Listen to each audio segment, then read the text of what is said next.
उनकी तिरस्कार अपमान मत करो। पड़ोसी के विरोध में झूठा दोषारोपण मत लगाओ और पड़ोसी के विरोध में अन्याय बातें मत कहो, निंदा शिकायत मत बोलो। इसलिए यीशु दो आज्ञा दिया। पहला आज्ञा में ईश्वर की आराधना करना, दूसरा आज्ञा में प्रभु का नाम व्यर्थ न लेना, तीसरा आज्ञा में प्रभु का दिन पवित्र रखना। ये 3 आज्ञा को ईश्वर के लिए देता है और 7 आज्ञा इस धरती पर के लोगों को देता है यीशु। और इसीलिए कहता है अपने पड़ोसी को अपने समान प्यार करो। उसमें से पहला है अपने माता पिता का आदर करो। उसके बाद में कौन सा आज्ञा है? उसके बाद में कौन सा आज्ञा है? 5वां आज्ञा, चोरी न करना। और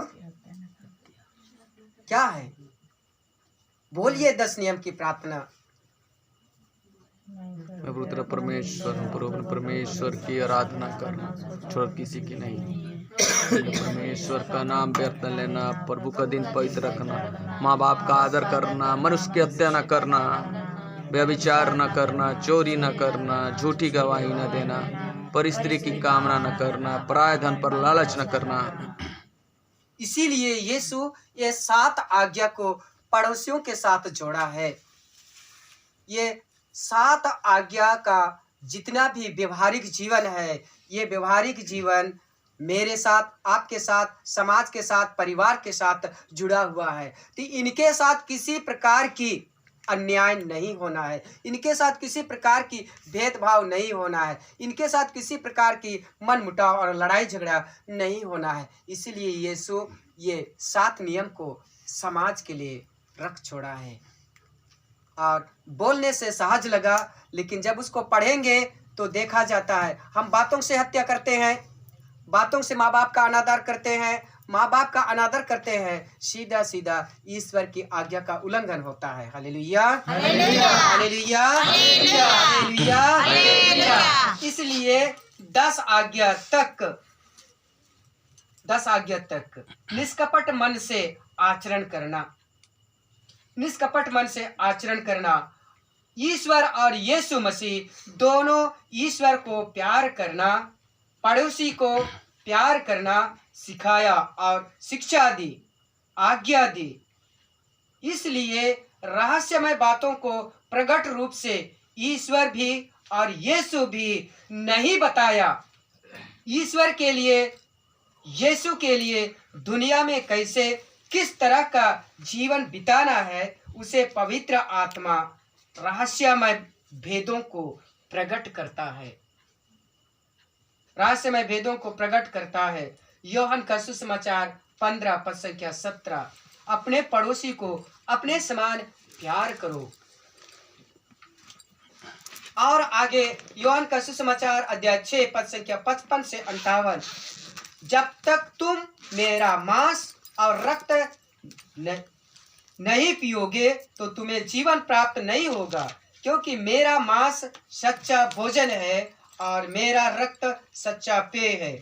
जो मेरा मांस खाता और मेरा रक्त पीता है वह मुझ में निवास करता है और मैं उसमें। Hallelujah, hallelujah, hallelujah, hallelujah. इसीलिए मिस्सा बलिदान में जो प्रार्थना किया जाता है, एक व्यक्ति नहीं, पूरा समुदाय मिस्सा बलिदान में जो रोटी और दाखरस चढ़ाया जाता है उसमें आशीष की प्रार्थना पढ़ते हैं और ईश्वर पिता यीशु के नाम का पवित्र आत्मा की सामर्थ्य से अभिषेक होता है। Hallelujah, hallelujah, hallelujah, hallelujah, hallelujah.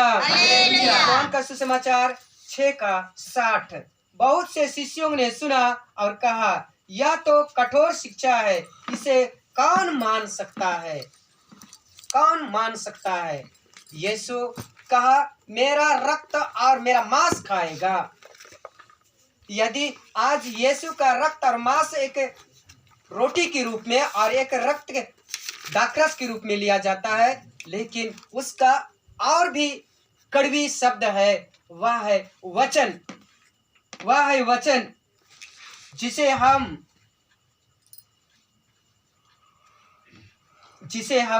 कह सकते हैं कि यीशु उसे यूहन्ना का सुसमाचार अध्याय 4 का 34 में कहता है, जिसने मुझे भेजा है उसकी इच्छा पर चलना और उसके कार्यों को पूरा करना, यही मेरा भोजन है। यीशु कहता है, जो मेरा मांस और रक्त पीता है वही जीवन प्राप्त करेगा। Hallelujah, hallelujah, hallelujah, hallelujah, hallelujah. इसलिए यीशु ईश्वर का आज्ञा को पालन किया। आज यीशु भी बोलता है, तुम अपने पड़ोसी को अपने समान प्यार करो। Hallelujah, hallelujah, hallelujah, hallelujah. मैंने किया वैसा ही तुम एक दूसरे को प्यार करो। तब पेतरुस बोल उठता है, सिमोन पेतरुस उत्तर दिया, प्रभु हम किसके पास जाएं? आपकी शब्दों में अनंत जीवन का संदेश है। संत पेतरुस यीशु के उस वचन को सुनता है और स्वीकार करता है। हम कहाँ पर जाए प्रभु? किस जगह जाए? किस समाज में जाए? किस धरती पर जाए? किस दुनिया में जाए? आपके वचन पर ईश्वर का संदेश है। आपके वचन में जीवन है। आपके वचन में जीवन और पुनर्जीवन दोनों है। Hallelujah, hallelujah, hallelujah, hallelujah, hallelujah. इसलिए यूहन्ना का सुसमाचार में संत यूहन्ना लिखता है और बताता है, मुझे तुम लोगों को, अध्याय 16 पद संख्या 12 से 14, मुझे तुम लोगों को बहुत कुछ कहना है, परंतु अभी तुम वह नहीं सह सकते। जब वह सत्य का आत्मा आएगा वह पूर्ण सत्य तक ले जाएगा, आने वाले विषय में बताएगा। वह अपनी ओर से कुछ नहीं कहेगा, जो कुछ सुनेगा वही बताएगा। यीशु यूहन्ना का सुसमाचार के माध्यम से वचन में कहता है, जब इस धरती का जो समय आने वाला है, मेरे मृत्यु से पहले होने वाला है, उस समस्या को तुम अभी नहीं सह सकते, नहीं झेल सकते।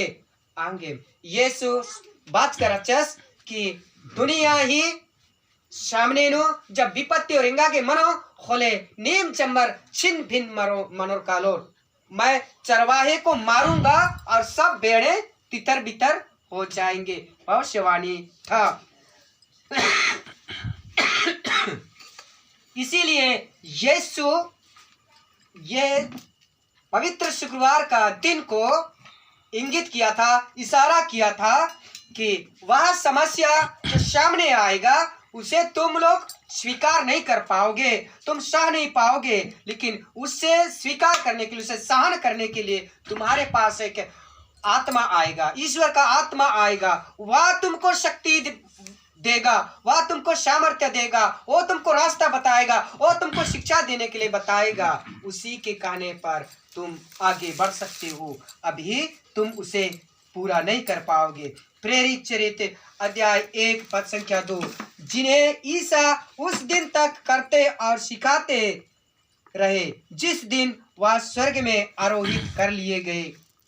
उससे पहले ईसा ने अपने प्रेरितों को, जिन्हें उन्होंने स्वयं चुना था, पवित्र आत्मा द्वारा अपना कार्य सौंप दिया। यीशु तो उस दिन क्रूस में मरा, लेकिन उसके बाद में उसकी यादगारी को संपन्न करने के लिए, पूरा करने के लिए यीशु पवित्र आत्मा को प्रेरित लोगों के लिए देता है, और प्रेरित लोग पवित्र आत्मा के आदेश अनुसार ईश्वर का प्रेम, पड़ोसी का प्रेम क्या है, उसी को आगे बताता है। प्रेरित चरित्र अध्याय 2 पद संख्या 1 से 4, इस वचन के अनुसार चेलों के ऊपर पवित्र आत्मा उतर गया और उसकी अगुवाई से दुनिया के कोने कोने में सुसमाचार का प्रचार करने लगे, और वरदान और शक्ति तथा उसकी अगुवाई से प्रभु यीशु ख्रीस्त के कार्य को किए। पवित्र आत्मा ने कब, कहाँ, कैसे, किसके पास किस तरह का कार्य करना है स्वयं आकर चेलों को बताने लगा, और कैसे जीना है, कैसे आचरण करना है, कौन सा आचरण नहीं करना है, कठोर से कठोर आचरण करने